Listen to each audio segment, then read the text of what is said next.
Hello dear students. Chemistry में theory जितना ज़्यादा इंपॉर्टेंट होता है उतना ही ज़्यादा इंपॉर्टेंट होता है प्रैक्टिकल। तो मैं हूं आपका chemistry teacher doctor Abdul Wajid और आपके सामने लेकर आया हूं मैं aim of experiment that is verification of Lambert's Beer law. ठीक है ना। एक्चुअली दो लॉज का कॉम्बिनेशन है, एक है लंबर्ट्स लॉ, दूसरा लॉ है बियर्स लॉ। क्या चीज़ रहता है देखते हैं अपन। बेसिकली जो लैम्बर्ट्स बियर लॉ है उसका ऐसा कहना रहता है कि जो सॉल्यूशन का एब्जॉर्बेंस रहता है, I repeat, the absorbance of a solution is directly proportional to concentration of the solution and the path length। मतलब सपोज यहाँ पर एक सैम्पल बॉटल है, कोई कुएट वगैरह भी बोल सकते हो तुम उसको, ठीक है ना, या कोई सैम्पल बॉटल है, आप उसमें से क्या कर रहे हैं, लाइट को पास कर रहे हैं। तो दो बातें हैं उसके अंदर, एक तो वो जो सैम्पल बॉटल है उसकी पाथ लेंथ कितनी है, बराबर है, वो कितनी लंबी है, और दूसरी बात ये है कि उसके अंदर जो सॉल्यूशन है उसका कॉन्सेंट्रेशन कितना है। लक्षात ठेवा दोन गोष्टी, दो बात याद रखो कि वो जो क्वेट है उसकी पाथ लेंथ कितनी है एक बात, और दूसरा वो जो सॉल्यूशन है उसका कॉन्सेंट्रेशन कितना है। So in this way Lambert's Beer law state that the absorbance of a solution is directly proportional to concentration of the species in the solution as well as the path length. मतलब mathematically आप बोल सकते हैं कि suppose A absorbance है, so A will be equal to epsilon C L. A will be equals to epsilon CL। मतलब absorbance is directly proportional to concentration as well as the path length. और यहाँ पर जो epsilon है ये proportionality constant है, ये इसका मैथमेटिकल एक्सप्रेशन है।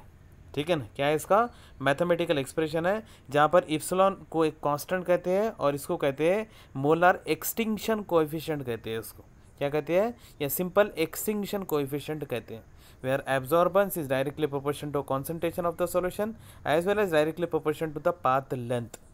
ठीक। अब बेसिकली लैम्बर्ट्स बियर लॉ ये एक्सपेरिमेंट की रिक्वायरमेंट क्या होती है, मतलब इसको केमिकल कौन कौन से चाहिए और इसको एपरेटस कौन कौन से चाहिए, तो आप लोग कॉपी में नोट कर सकते हैं क्या क्या केमिकल लगते हैं। तो यहाँ पर अपन मेन केमिकल यूज़ करेंगे KMnO4। क्या यूज़ करेंगे, KMnO4 पोटेशियम परमैंगनेट यूज़ करेंगे अपन। बाकी वाटर वगैरह तो रहेंगे अपने पास में, तो नॉर्मल है। मेन केमिकल यहाँ पर यूज़ करेंगे KMnO4। और एपरेटस अपन यहाँ पर यूज़ कर सकते हैं स्पेक्ट्रोफोटोमीटर या कोलोरीमीटर। ठीक है ना, क्या एपरेटस यूज़ कर सकते हैं, स्पेक्ट्रोफोटोमीटर भी यूज़ कर सकते हैं या तो फिर कोलोरीमीटर भी यूज़ कर सकते हैं। एक पिपेट चाहिए आपको, टेस्ट ट्यूब चाहिए, और साथ में लगाने के लिए कुछ स्टॉपर या कॉर्क जिसको अपन बोल सकते हैं, तो वो ठीक है ना। लक्षात ठेवा, कोलोरीमीटर और स्पेक्ट्रोफोटोमीटर ये दो मेन एपरेटस हैं यहाँ पर, इसमें से कोई एक चूज़ कर सकते हैं आप। पिपेट रहेंगी यहाँ पर, ठीक है, और बाकी स्टॉपर वगैरह आप यूज़ कर सकते हैं, टेस्ट ट्यूब वगैरह भी ले सकते हैं। और मेन केमिकल है यहाँ पर KMnO4। ये आपको कुछ इमेजेस दिखाई दे रही है जिसके अंदर कलरीमीटर है ऊपर, और नीचे है यूवी विजिबल स्पेक्ट्रोफोटोमीटर। ठीक है ना, इलेक्ट्रॉनिक कलरीमीटर, आजकल बहुत सारे लेटेस्ट इलेक्ट्रॉनिक कलरीमीटर आ रहे हैं, स्पेक्ट्रोफोटोमीटर भी आ रहे हैं। स्पेक्ट्रोफोटोमीटर जो रहता है ना, कलरीमीटर के कंपेयर में थोड़ा सोफिस्टिकेटेड रहता है। ठीक है ना, आप लोगों ने अगर लेक्चर देखा होगा लास्ट वीक का, तो उसके अंदर मैंने बताया था दोनों के अंदर कलरीमेट्री और स्पेक्ट्रोफोटोमेट्री उसका इंस्ट्रूमेंटेशन वगैरह है ये। ठीक है ना, उसके अंदर क्या क्या बेसिक चीज़ें रहती है वो सब कुछ आपको मिल जाएगा वो लेक्चर के अंदर। तो ये आपको कुछ फिगर में डायग्राम जो मैंने फोटोग्राफ कलेक्ट किए हैं वो है कलरीमीटर के, और नीचे है स्पेक्ट्रोफोटोमीटर। बाकी इसके अंदर क्वेट डालने के लिए जगह है, आप यहाँ पर इसको मेज़र कर सकते हैं। यहाँ पर आपको डिजिटल रीडिंग्स वगैरह दिखाई देंगी। ठीक है ना, ये सब कुछ इसके अंदर है, डायग्राम अच्छी तरह से देख लो। इसमें से कोई भी एक यूज़ कर सकते हैं आप ड्यूरिंग द एक्सपेरिमेंट। ये इसका मेन इंस्ट्रूमेंटेशन है, ऊपर जो डायग्राम है वो क्यूवेट की है। ठीक है ना, एक सैम्पल ट्यूब जैसा होती है, और नीचे इसका इंस्ट्रूमेंटेशन देखो कैसा रहता है। स्पेक्ट्रोफोटोमीटर का मेन लाइट सोर्स रहती है, मोनोक्रोमीटर से पास होते हैं, उसके बाद में सैंपल होल्डर जिसके अंदर अपन सैंपल या सॉल्यूशन रखने वाले हैं, देन डिटेक्टर है, और लास्ट में अपने को क्या मिलने वाली है, इसकी रीडिंग्स मिलने वाली है या इसकी रीडिंग्स की रिकॉर्डिंग होने वाली है। ठीक है, और बाकी और इसके अंदर डिस्टिंग्विशेबल चीज़ें क्या क्या रहती है, कलरीमेट्री के अंदर क्या होता है, स्पेक्ट्रोफोटोमीटर के अंदर क्या होता है, ये आप लोग थ्योरी के अंदर पढ़ सकते हैं या आप लोग प्रीवियस लेक्चर को अच्छी तरह से देख सकते हैं। तो इतना बेसिक इंस्ट्रूमेंटेशन, ये जो बेसिक इंस्ट्रूमेंटेशन है ये कलरीमेट्री रहता है, और स्पेक्ट्रोफोटोमीटर के अंदर थोड़ा सा सोफिस्टिकेटेड रहता है, इसके अंदर स्लिट वगैरह हो जाता है इंट्रोड्यूस। ठीक है ना, लाइट सोर्स रहती है, देन मोनोक्रोमीटर यहाँ से पास करते हैं, देन यहाँ पर बीच में आपको क्यूवेट दिखाई दे रहा है। ठीक है ना, इंट्रन स्लिट एग्जिट स्लिट करके ऐसा होते हैं, उसके अंदर एक पिक्टोरियल टाइप का रिप्रेजेंटेशन है। एक्चुअल आप लैब में देख सकते हैं, वो भी आपको अंदर का दिखाई नहीं देगा, एक डिजिटल इंस्ट्रूमेंट दिखाई देगा, बाकी उसके अंदर ऑटोमेटिकली अंदर सब कुछ कंस्ट्रक्टेड रहता ही है। सो लैम्बर्ट्स बियर लॉ के अंदर आपको बेसिकली करना क्या है, आपको लैम्बडा मैक्स निकालना है, मतलब मैक्सिमम वेवलेंथ निकालना है। उसके बाद में आपको absorbance of different concentration solution निकालना है, वो लैम्बडा मैक्स पर। मतलब आप क्या करेंगे, सबसे पहले तो एक लैम्बडा मैक्स को डिटरमाइन करेंगे, दूसरा काम ये करेंगे आप एब्जॉर्बेंस डिटरमाइन करेंगे। मतलब देखो कोई भी अगर सॉल्यूशन रहा तो कुछ लाइट को एब्जॉर्ब करेगा, बाकी लाइट को ट्रांसमिट करेगा। सपोज 30% लाइट को एब्जॉर्ब करता तो 70% लाइट को ट्रांसमिट करेगा एंड वाइस वर्सा। और लास्ट में आप क्या करेंगे, अननोन के लिए लैम्बडा मैक्स कैलकुलेट कर सकते हैं, मीन्स वेवलेंथ कैलकुलेट कर सकते हैं। ठीक है ना। तो सबसे पहले मेन काम इंपॉर्टेंट है अपना लैम्बडा मैक्स का calculation of maximum wavelength. Okay, शुरू करते हैं लैम्बडा मैक्स का कैलकुलेशन। लैम्बडा मैक्स कैसे चूज़ करते हैं, आपको क्या करना है, आपको बहुत कम क्वांटिटी के अंदर, मीन्स लाइक आपकी बुक के अंदर आपको अगर पढ़ेंगे आप प्रैक्टिकल नोटबुक के अंदर, तो उसमें दिया है 0.001 ग्राम KMnO4 आपको 100 ml पानी के अंदर डिजोल्व करना है। आई रिपीट 0.001 ग्राम KMnO4 आपको क्या करना है, 100 ml पानी के अंदर डिजोल्व करना है। ये जो सोल्यूशन तैयार होगा इसको कहते हैं स्टॉक सोल्यूशन। क्या कहते हैं इसको, स्टॉक सोल्यूशन। अभी आपको क्या करने का है, बहुत इंटरेस्टिंग काम करना है आपको। वो जो स्टॉक सोल्यूशन तैयार किया आपने, जो बहुत कम क्वांटिटी KMnO4 के 100 ml पानी के अंदर डिजोल्व कर दिए, उसमें से आपको पहले 1 ml लेना है, फिर 2 ml लेना है, फिर 3 ml लेना है, फिर 4 ml लेना है एंड सो ऑन। ऐसा आप 1 2 3 4 5 6 7 8 9 ml तक ले सकते हैं। और सपोज आपने 1 ml लिया स्टॉक सोल्यूशन, तो उसमें आपको 9 ml पानी मिलाने का है। फिर आपने 2 ml लिए स्टॉक सोल्यूशन, फिर उसके अंदर आपको क्या करने का है, 8 ml मिलाना है। फिर आपने 3 ml लिए तो आपको कितने ml मिलाना है, इधर से उल्टा काउंटिंग करते जाना है। मतलब उधर से आप स्टॉक सोल्यूशन लेंगे 1 ml 2 ml 3 4 5 6 7 8 9 ml, तो इधर से आप वाटर कितना ऐड करेंगे उसके अंदर, डिस्टिल वाटर 9 8 7 6 5 4 3 2 1 ml ऐड करेंगे डिस्टिल वाटर उसके अंदर। ये टेस्ट ट्यूब के अंदर आपको क्या हो जाएंगे, टोटल ऐसे 9 आपके टेस्ट ट्यूब तैयार हो जाएंगे। कितने, 9। ये सैंपल के लिए फिगर में आपको कुछ 5 दिखाई दे रहे हैं, ऐसे आप 9 तक तैयार कर सकते हैं। ठीक है ना। अलग अलग स्टॉक सॉल्यूशन लेते जाओ, उसके अंदर बाकी रिमेनिंग पानी ऐड करते जाओ, डिस्टिल वाटर ऐड करना है आपको। ओके, आपको क्या करना है, आपने जो इससे पहले क्यूएट लिए, ये वाला, ये यहाँ पर जो आपको दिखाई दे रहा है क्यूएट, इसके अंदर सबसे पहले आपको क्या करना है, पानी डालना है। क्या डालना है, पानी डालना है। और पानी डालने के बाद जो आपने अलग अलग वेवलेंथ के जो फिल्टर्स लिए, फिल्टर्स कहते हैं उनको, कांच के टुकड़े जैसे होते हैं, जो आपने अलग अलग वेवलेंथ के जो फिल्टर्स लिए, तो उसके अंदर सबसे पहले छोटे वेवलेंथ वाले को डाल दो। क्या करो, सबसे पहले छोटे वेवलेंथ वाले को डालो और क्यूएट के अंदर पानी डालो। अभी वो जो इंस्ट्रूमेंट है, वो इंस्ट्रूमेंट के अंदर आप लोगों ने क्या किए, वो जो क्यूएट है या जिसको सैंपल होल्डर वगैरह बोल सकते हैं, तुमने उसके अंदर क्या किया, पानी डाले। ओके, और यहाँ पर तुमने वो जो कांच के, जो मैं बता रहा हूँ, जैसे कांच के टुकड़े जैसे रहते हो, उसमें आपने सबसे छोटे वेवलेंथ वाला लिए। फॉर एग्जाम्पल आपने 420 नैनोमीटर वाला लिए, बराबर है। अब आपने उसको सेट कर दिया लोएस्ट वेवलेंथ वाले को। अभी क्या करना है आपको, जो क्यूएट या जो सैंपल ट्यूब है उसमें से पानी को निकाल देने का है और कोई एक सॉल्यूशन डालना है। क्या करना है, ऊपर जो अपने 9 सॉल्यूशन तैयार करे ना, वो 9 सॉल्यूशन में से आपको कोई एक सॉल्यूशन डाल देने का है। और आपको क्या करना है, एब्जॉर्बेंस मेजर करना है। वो जो रिकॉर्डर है, जो आपको डिजिटल रीडिंग आने वाली है, बराबर है, स्पेक्ट्रोफोटोमीटर के अंदर आपको जो डिजिटल रीडिंग आने वाली है, तो आपको क्या करना है, we have to record the absorbance, या आप चाहे तो परसेंट ट्रांसमिटेंस भी बोल सकते हैं उसको। ठीक है ना। ऐसा आपको क्या करना है, थोड़ा थोड़ा वेवलेंथ के गैप से, मतलब सपोज आपने पहले 420 वाला वो कांच का टुकड़ा, या जिसको आप बोलते हैं फ़िल्टर बोल सकते हैं आप जिसको, या 420 वाला फ़िल्टर, 440 वाला फ़िल्टर, मतलब थोड़े थोड़े गैप से आप जो फ़िल्टर रखते जा रहे हैं। तो सबसे पहले आपको जो कांच का टुकड़ा है, जो फ़िल्टर है, वो आपको रखना है कितना, 420 नैनोमीटर वाला। कितना रखने का है, 420 नैनोमीटर वाला रखना है आपको, बराबर है। उसके लिए आपको एब्जॉर्बेंस देखना है।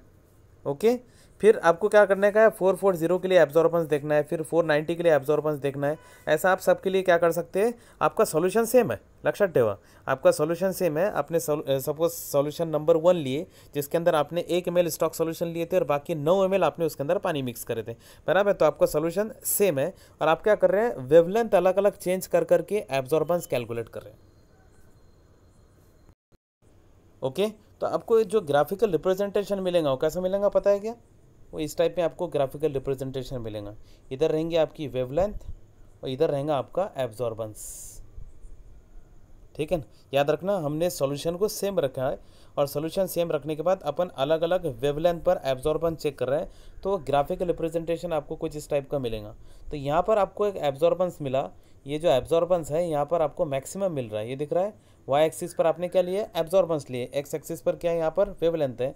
तो यहाँ पर जो करस्पॉन्डिंग वेवलेंथ मिलेगा, ठीक है ना, वो वेवलेंथ को कहते हैं लैम्बडा मैक्स। क्या कहते हैं इसको, लैम्बडा मैक्स, मतलब जिस पर आपको मैक्सिमम एब्जॉर्प्शन देखने को मिला, एब्जॉर्बेंस देखने को मिला, मैक्सिमम एब्जॉर्बेंस देखने को मिलता है, that is the corresponding wavelength और लैम्बडा मैक्स। अब ऐसा जो अपन ने काम किए, मतलब अपन ने क्या किए, अलग अलग वेवलेंथ देखे, अलग अलग वेवलेंथ पर सेम सॉल्यूशन का आप लोगों ने क्या देखे, एब्जॉर्बेंस देखे। ओके, एब्जॉर्बेंस आ जाएगा, यहाँ पर आपको लैम्बडा मैक्स मिल जाएगा। ऐसा आपको क्या करने का है पता है क्या, ऐसा आपको हर सॉल्यूशन के लिए कैलकुलेट करना है, बराबर। ऐसा आपको हर सॉल्यूशन के लिए, अपने पास में ऊपर टोटल 9 टाइप के सॉल्यूशन बने हुए हैं, बराबर है। 1 ml stock solution, 9 ml distil water, 2 ml stock solution, 8 ml distil water, इस टाइप में अपने पास में कितने हैं, 9 है, ठीक है। तो आपको करने का है पता है क्या, जैसा आपने इसके लिए कैलकुलेट कर लिया ना, सेम आपको कोई दूसरा सॉल्यूशन उठाना है, उसमें से दूसरा सॉल्यूशन उठाने के बाद सबसे पहले वाटर के लिए सेट कर देने का पड़ता है उसको 100% ट्रांसमिटेंस। ओके, वाटर के लिए सेट हो जाता हो, और उसके बाद आपको क्या करना पड़ता है, सेम प्रोसीजर जैसा अपने पहले के लिए किए वैसा सेम करना पड़ता है। मतलब एक पर्टिकुलर सॉल्यूशन के लिए अलग अलग वेवलेंथ या कांच के जो वो है फिल्टर्स है वो चेंज करते जाओ और लैम्बडा मैक्स चूज़ करते जाओ, ठीक है।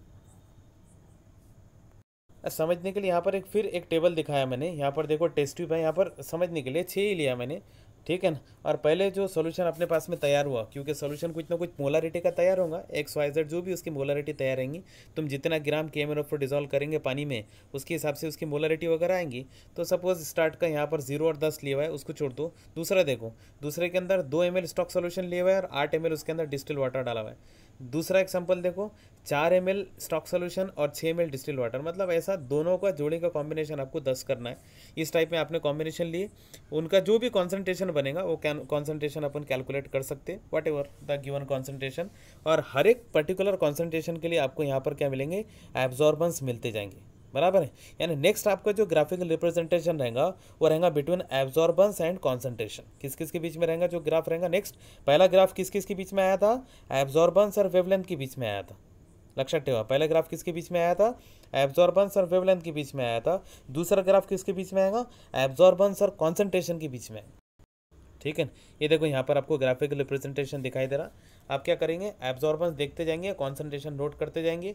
अब कॉन्सेंट्रेशन फिक्स रहता है आपका और एब्जॉर्बेंस आप नोट करते जाएंगे, और यहाँ पर आपको ग्राफिकल रिप्रेजेंटेशन मिलेगा along X axis, along Y axis. Okay, अगर ये ग्राफिकल रिप्रेजेंटेशन लीनियर आता, जैसे यहाँ पर आपको पॉइंट दिखाई दे रहे हैं पर्टिकुलर कॉन्सेंट्रेशन के लिए एब्जॉर्बेंस आया हुआ है, तो अगर if the plot between concentration and absorbance will be linear, then ये बात को प्रूफ करता है कि यहाँ पर लैम्बर्ट्स बियर लॉ वैलिड हो रहा। क्या हो रहा, लैम्बर्ट्स बियर लॉ वैलिड हो रहा। मतलब तुम बोल सकते हैं कि कॉन्सेंट्रेशन बढ़ रहा तो एब्जॉर्बेंस भी बढ़ रहा, या कॉन्सेंट्रेशन कम होगा तो एब्जॉर्बेंस भी कम होगा। मतलब इनके बीच में क्या है, लीनियर टाइप का कोरिलेशन है। क्योंकि अपने स्टार्ट में स्टेटमेंट देखा कि absorbance of solution is directly proportional to concentration of the solution as well as the path length भी आती है उसके अंदर, ठीक है ना। मतलब वो जो लेंथ है, कितनी लेंथ का सॉल्यूशन है, क्वेट की लेंथ वगैरह कितनी है, या कॉन्सेंट्रेशन की लेंथ वगैरह कितनी है, वो देख सकते हैं।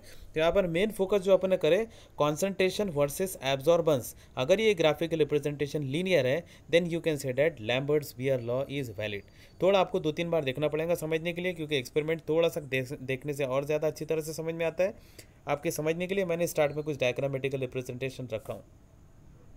अब अपने पास में 9 स्टॉक सॉल्यूशन का कॉम्बिनेशन और बाकी डिस्टिल वाटर का कॉम्बिनेशन तो था ही। अब आप चाहे तो अननोन का भी कॉन्सेंट्रेशन निकाल सकते हैं। मतलब सपोज आपके पास में किसी ने अननोन KmRO सॉल्यूशन दे दिया, तो आप क्या करना, यहाँ पर एब्जॉर्बेंस उसका आ जाएगा, अननोन आप रख देंगे, आपको पता नहीं उसका कॉन्सेंट्रेशन कितना है, उसका एब्जॉर्बेंस आ जाएगा। यहाँ पर से आप क्या करना, परपेंडिकुलर ड्रॉ करना और आप उसका अननोन का कॉन्सेंट्रेशन भी कैलकुलेट कर सकते हैं। जैसे यहाँ पर आपको दिख रहा है, जो भी उसका एब्जॉर्बेंस आएगा तो आप क्या करना, ये जो लीनियर लाइन है उस पर उसको परपेंडिकुलर गिरा देना, और परपेंडिकुलर के बाद आप क्या कर सकते हैं, वो अननोन का कॉन्सेंट्रेशन पता कर सकते हैं। तो सिंपल लैम्बर्ट्स बियर लॉ कैसा वैलिड होता कि ये जो प्लॉट है बिटवीन कॉन्सेंट्रेशन है absorbance is linear. Okay, hope आपको आज का लेक्चर समझ में आया होगा। 1-2 बार आप लेक्चर को अच्छी तरह से देखना, आपको ये लेक्चर समझ में आ जाएगा। इसके अंदर 2 ही मेन बातें हैं मुझे ऐसा लगता है। तो एक तो आपको लैम्बडा मैक्स चूज़ करना पड़ता सबसे पहले, तो पहला जो ग्राफिकल रिप्रेजेंटेशन था वो एब्जॉर्बेंस और वेवलेंथ का था, और दूसरा ग्राफिकल रिप्रेजेंटेशन एब्जॉर्बेंस और कॉन्सेंट्रेशन का है। Okay, so thanks for watching, thank you very much.